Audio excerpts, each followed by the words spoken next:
Hello, friends. How's it going? Happy Wednesday to you. And if you're joining me on the replay, of course, happy replay day to you. We're live, and I'm excited to welcome you to today's live level up conversation.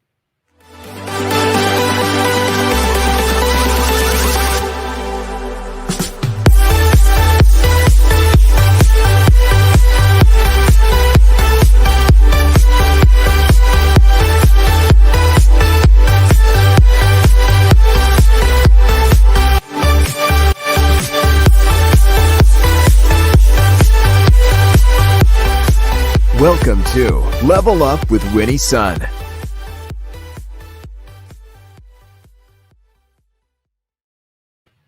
I'm Winnie Sun, your host, Forbes contributor, CNBC council member, and award-winning financial pro, here to keep you on top of relevant, trending business news. But most importantly, as you know, you're part of today's discussion, and it's always a treat and an honor to have you here monitoring and sharing audience questions throughout the show with you, with me. It's just a beautiful thing. Now, today we have two very special guests, two of my friends, in fact, with us to talk about shifting your mindset for long-term sustainable success. You're in for such a treat. I'm so excited. But before we welcome them both to the show, let's talk about how the market closed. Now, the market closed down, unfortunately, kind of like lackluster. The Dow closed down just shy of 1 point, down 0.53. The NASDAQ, though, did very, very well. Those of you who are tech investors like myself, probably pretty happy. NASDAQ closed up 105 points today. The S&P closed up a good whopping 13 points. We'll take it.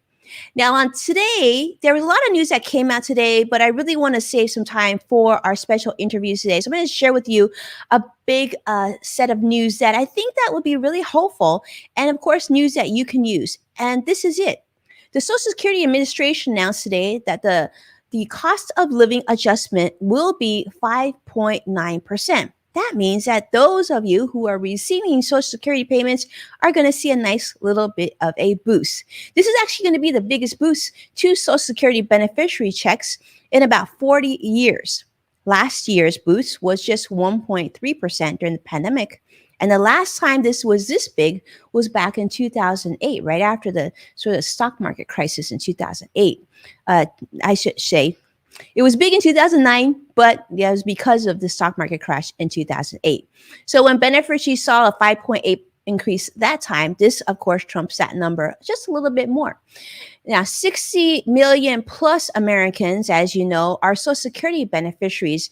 This boost is going to see a check boost in January of 2022 and beyond, and then it'll be reassessed again next October. So let's see how that fares. Those of you who are joining us, thank you so much. I see so many of you from all different platforms. Always appreciate you being here with us. So let's segue over to why we're really here.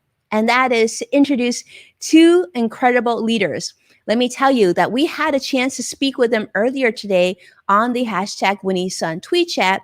And we discussed a very important topic of how we can get ourselves in the right mindset of sort of focusing on long-term and, of course, on success and growth. I want to welcome Kate O'Neill. Kate, hello. Welcome to the show. How are you, Kate? I'm so good, and thank you so much for having me on the show, Winnie. It's a wonderful treat to be here. Well, it's a wonderful treat to spend time with you, Kate. You are such a powerhouse, and I definitely love calling you a friend because you're someone I've admired. I know we have spent time on the Adobe Insiders together, and that's what I had the honor of getting to know you. Now, let me introduce Kate to many more of you, though. Kate is a keynote speaker, author, and consultant, focusing on meaningful marketing, something that so many of us can relate to and appreciate. Digital experiences and strategy. We got to talk about this at some point too. The tech humanist. What is a tech humanist? I love this. Strategic optimist. This was a new term for me, Kate, that we talked about. Strategic optimist. We're going to delve into that a little bit more so as well. But you're everywhere. CEO of KO Insights. You have your own show. You used to be with Netflix. And of course, powerhouse of the Thinkers 50 radar. Is there much that you don't do, Kate? Well, it's really sweet of you to frame it that way, but I'm excited to bring new ideas to folks and to gather ideas from the wonderful audiences that I get a chance to speak with. And yours is no exception, Winnie. You had some real amazing thinkers in your audience in that tweet chat today.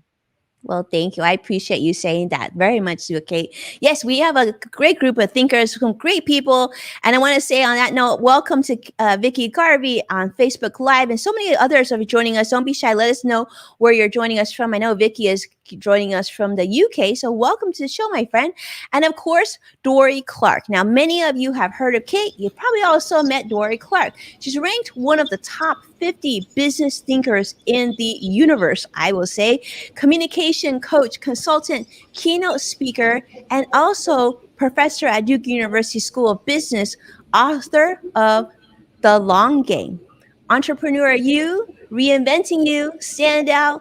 And she's also a contributor to, a little unknown college called Harvard, but their Harvard Business Review. As many of you know, this is legendary performance. Thank you so much, Dorie, for being here.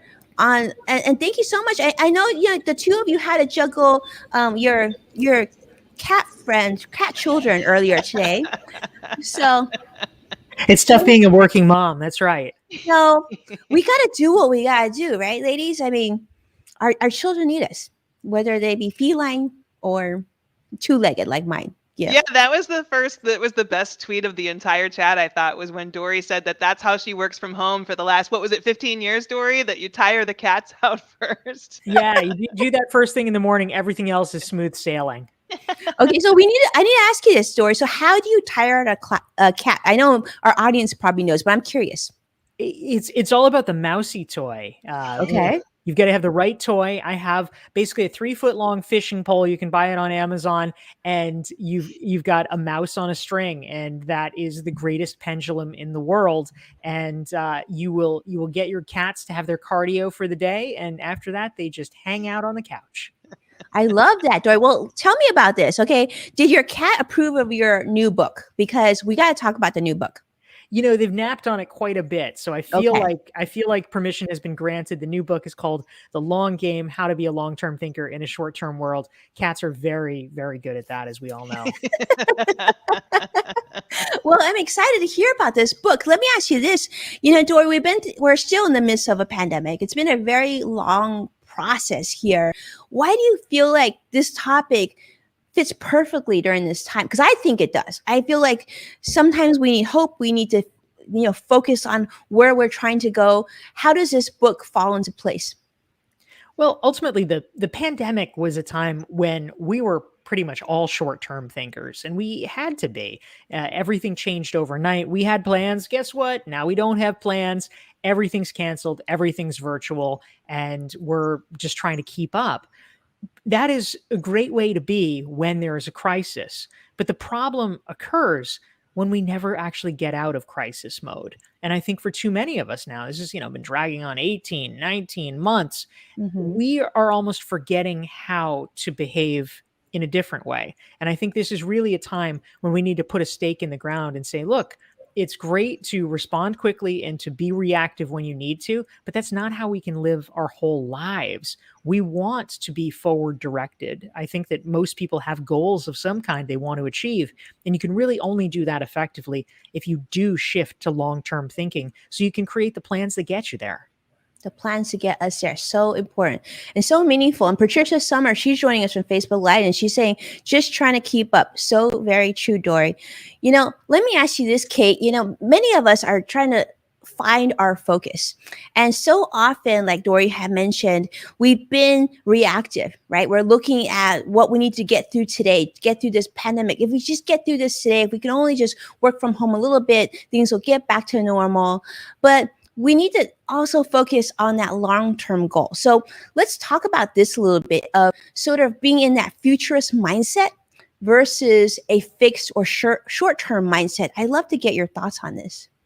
Yeah, so I've been working around future strategy for quite a while. I've been a technologist for 25 years, and the last decade or so, it's really been on strategy that's forward-looking, insights and foresights. And one of the things that I notice about that is that a lot of times we spend a lot of time within business on planning for what can go wrong and mitigating risks, and that's important. But we don't spend a lot of time on thinking about what can go right. And we don't spend a lot of time thinking about how we're going to create the conditions for success and really lean into that success. And in the context of the pandemic and the context of so many of the change factors that we're facing that are exponential, like artificial intelligence, and that's the impact of that on the future of work and on, misinformation and disinformation and privacy considerations and all of these different factors that are huge. We really need to be thinking about how do we acknowledge the full scale of the risks and harms that those changes kind of present to us, while also figuring out what could be the best way we could lean into that, what could be the best outcomes out of all these change factors, and really work to make sure that we create the conditions for that success. I love that. Now, Kate, you got to tell me about the book right behind you because we want to see that. Can you share a little bit what's going on there? Because I'm loving the sunglasses now. Yeah. So this is my latest book, A Future So Bright. And that is the work of this book is to define this model of strategic optimism. That's my new concept that I've launched with this book, strategic optimism. And so the concept there is that, that, as I've just said, we tend to think about things in too limited a way. We're thinking about the future as dystopia versus utopia, which is too limited a framework. It's very disempowering, and it doesn't acknowledge our agency in creating the future through the decisions and actions that we take today.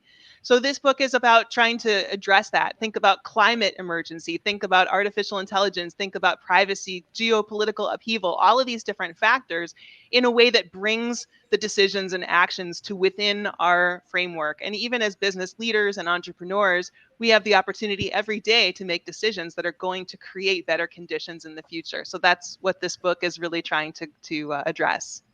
Very cool. I can't wait to get a hold of both your books. Now, let me ask you this, Dorie. We talked about, Kate just talked about strategic optimism, but one concept that we talked about on today's tweet chat that I would love to hear more from you on is the concept of strategic patience.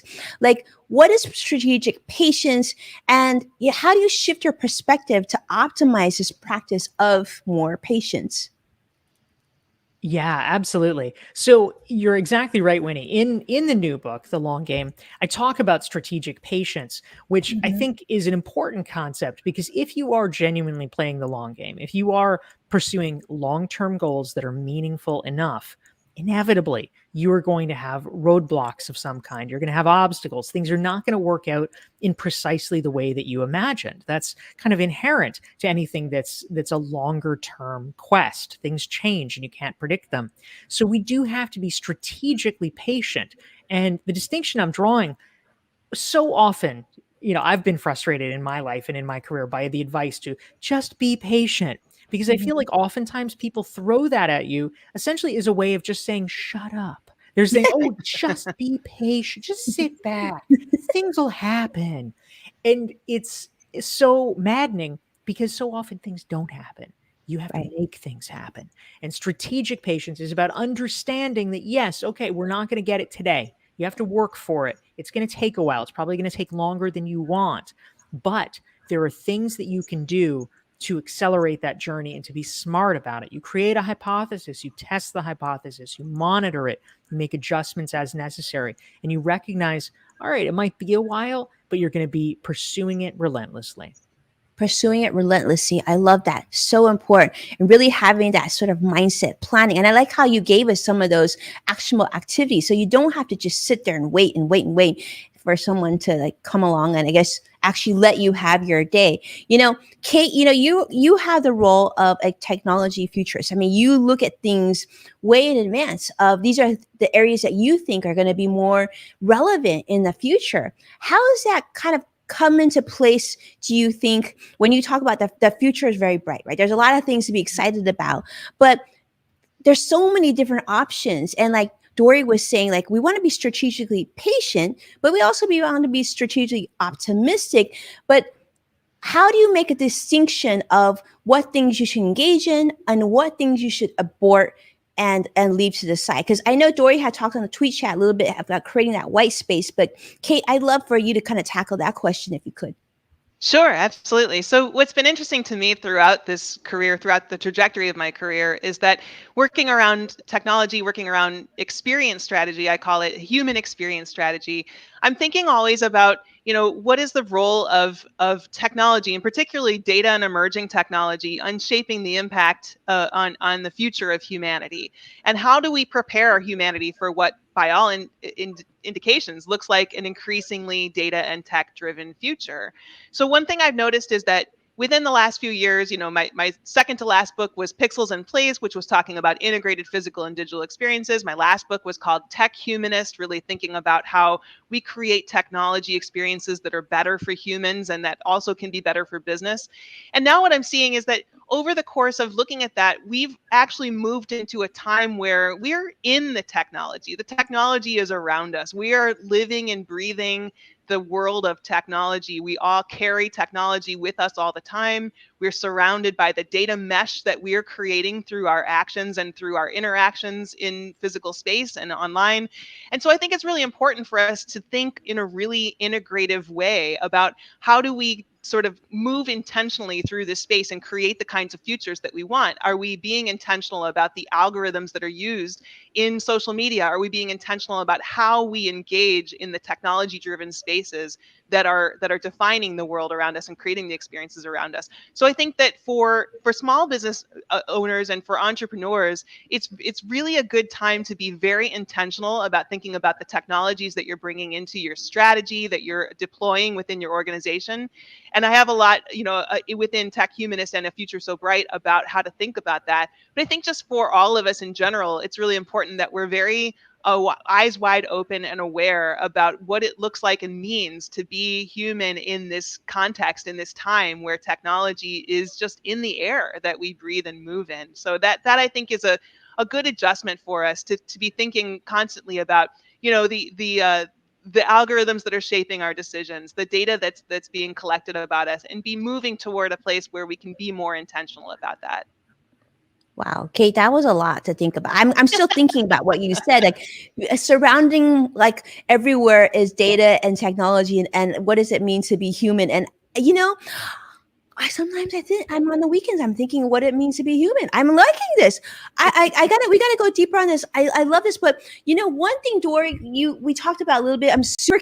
I honestly, the question kind of stuck me. I didn't know how to answer this, so I'm looking to you for guidance on this concept of a life portfolio.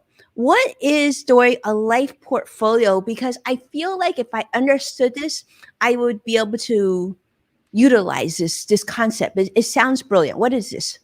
We're going to solve all your problems right here and now, Winnie. You got it. So in my previous book, I'll pull it off the shelf here, Entrepreneurial You, I talked about creating a portfolio career. I love this book. I have this book. Thank you. Well, the basic idea behind a portfolio career is, of course, you're doing a lot of different things, much like you do, Winnie. I know that you work in the financial world. You also have the media world. There's lots of different pieces to what you do and in different revenue streams.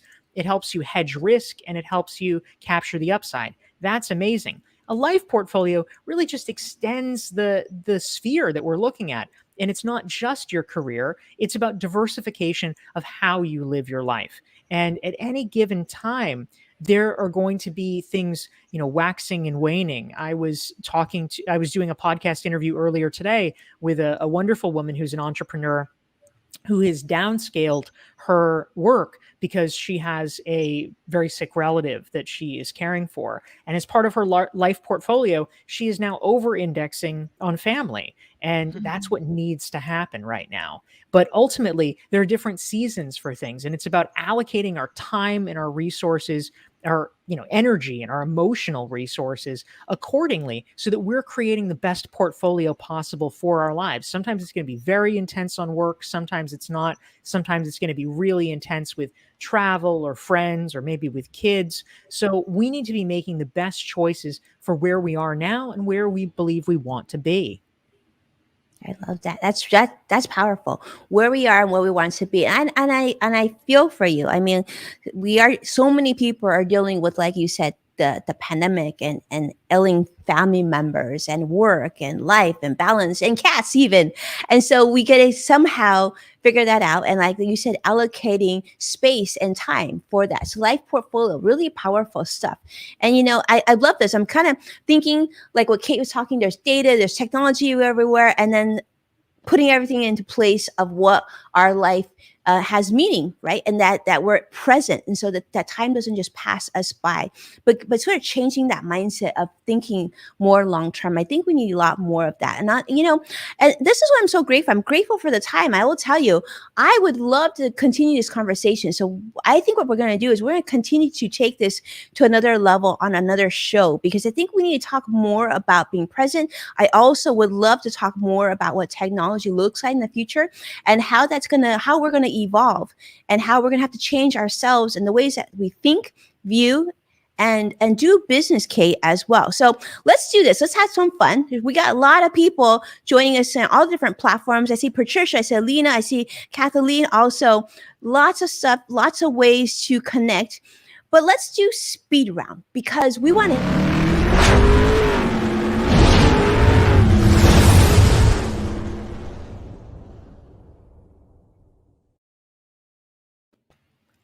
All right, Dorie, I'm going to start the first one with you, and then we're going to go Kate.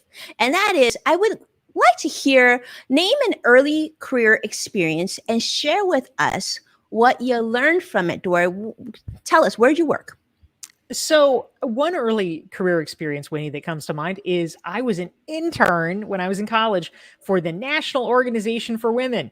And I had a great boss there named Kim Ward. And she actually really stands out because I had so few good bosses in my entire career. I think part of why I became an entrepreneur is because I was forced into it with so many bad bosses. But Kim was just a really loving and supportive mentor. So I learned a ton from her. I love it. Well, thank you, Kim, for doing that, because we all need one of you in our lives. Wonderful. All right, Kate, tell me, I know you've worked at several places, and this is something I think a lot of women and even young women watching today are like, wow, Kate has a job that I want. I'm sensing that already. So Kate, tell us your experience and what you learned. Yeah, so everybody is always kind of taken with my experience at Netflix, and it was indeed a really formative experience. So that was pretty early on. I was one of the first 100 employees at Netflix, and one of the things that I got to observe that was really formative for my career was that early on, this is 1999, 2000 timeframe. We're still engaged in all out, sort of bloody battle with Blockbuster over market dominance. And Reed Hastings, the CEO of Netflix, invested money into research and development for what we were then calling set-top boxes, which were the predecessor to streaming as we know it. And what I learned from that was that, he was thinking about the what was important now and what's going to be important in the future. So one eye on now, one eye in the future. And to me, that's what it looks like when Dorie talked about strategic patience. That's the idea that always comes to mind for me, is really learning how to see this trajectory from now to the future and really lean into the resources and alignment that it's going to take strategically to get you into that place. So that's been really important to me, and I've passed that insight along to many of my advisory clients over the years. I love that, because sometimes you don't see what you don't know, but you have to sort of make that leap of faith. Powerful, Kate. Thank you so much. All right, Dorie, last question for you. And I know you got to run, so we're gonna make sure to get this in. And that is, Dorie, if you could choose one person to meet for an hour, who would it be, and what would you want to ask them?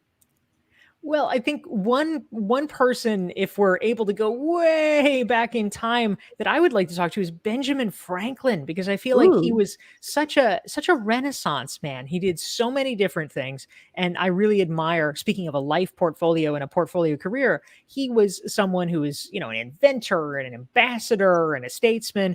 And he did not let boundaries define him. So I would be really interested in talking with him about that and how he crafted his own life portfolio.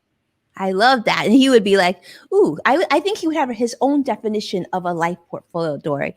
That would be interesting. And he would I'm guessing he would write the foreword to your next book too on that note. So that would be huge. All right, Kate, okay, on to you, because I know this is something that you have an opinion on. Like, I know you have obviously a very popular show and you've written books and you're like a powerhouse.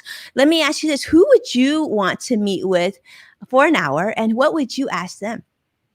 When you mentioned earlier that you think that there are some women and non-binary folks watching the show who might look at my career and might want this kind of, tech-driven career, the person that comes to mind for me is Ada Lovelace, who is an early pioneer in computing and software and one of the formative women and people in general in the field. So any women and non-binary people watching this show who are interested in programming and computers and technology, look up Ada Lovelace, get to know her career and what she contributed to the field. And she would definitely be someone that I would love to spend an hour talking to and really getting to understand how she was so brave and insightful into what became such obviously an important part of our world.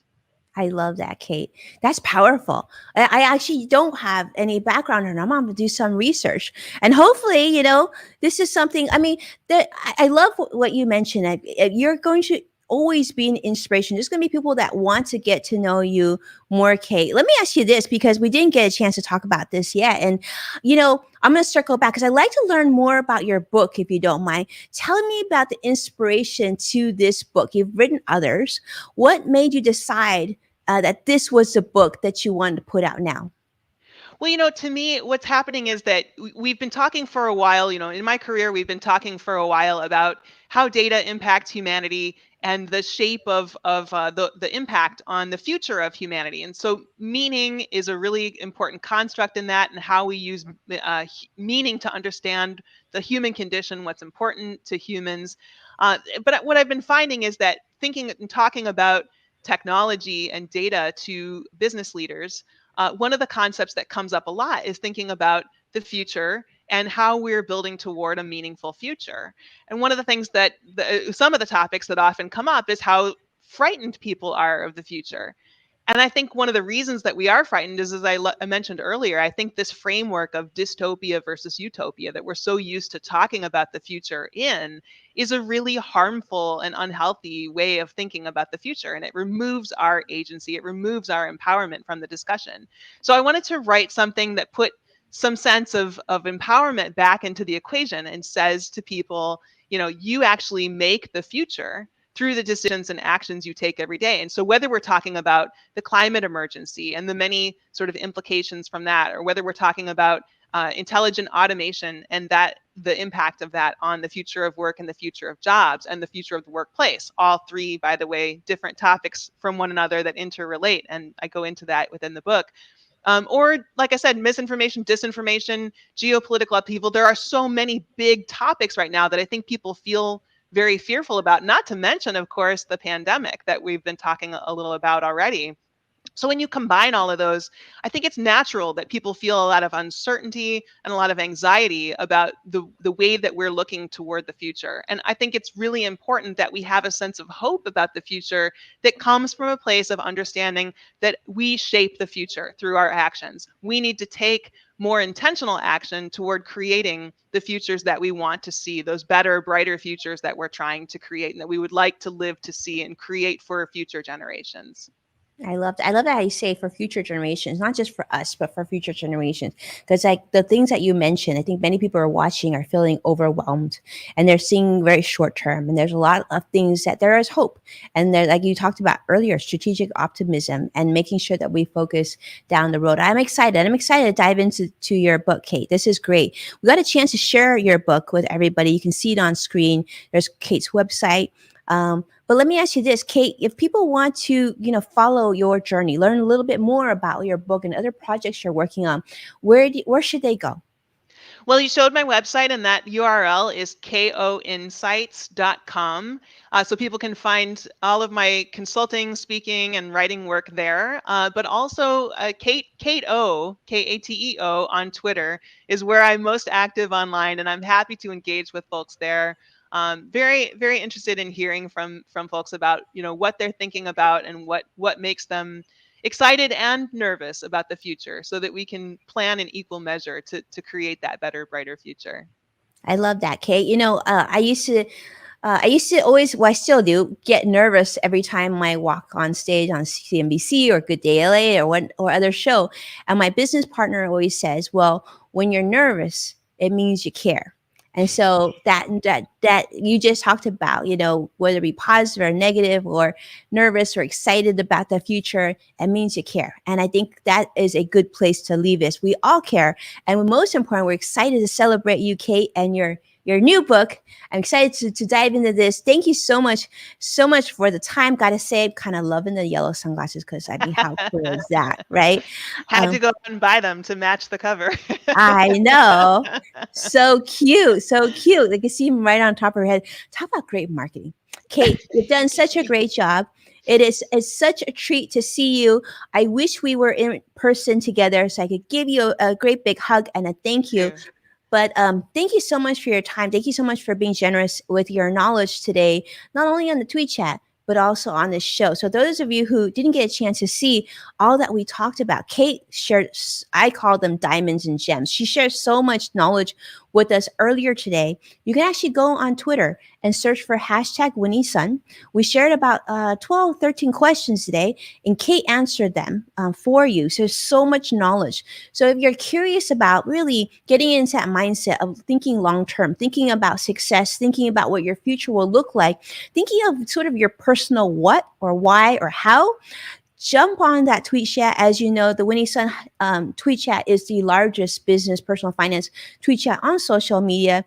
We average millions of views every single week. We would love to get your insight. Feel free to jump in, tweet to Kate, tag her so she sees, and ask her questions. Anybody in the tweet chat, you can do that. And of course, we invite you to join us again next week on the tweet chat, and of course on this show just about every single week. But tomorrow we're going to do a very special episode of In the Loop with my co-host from Digital Trends, the one and only Greg Nibbler. We can't wait to see you.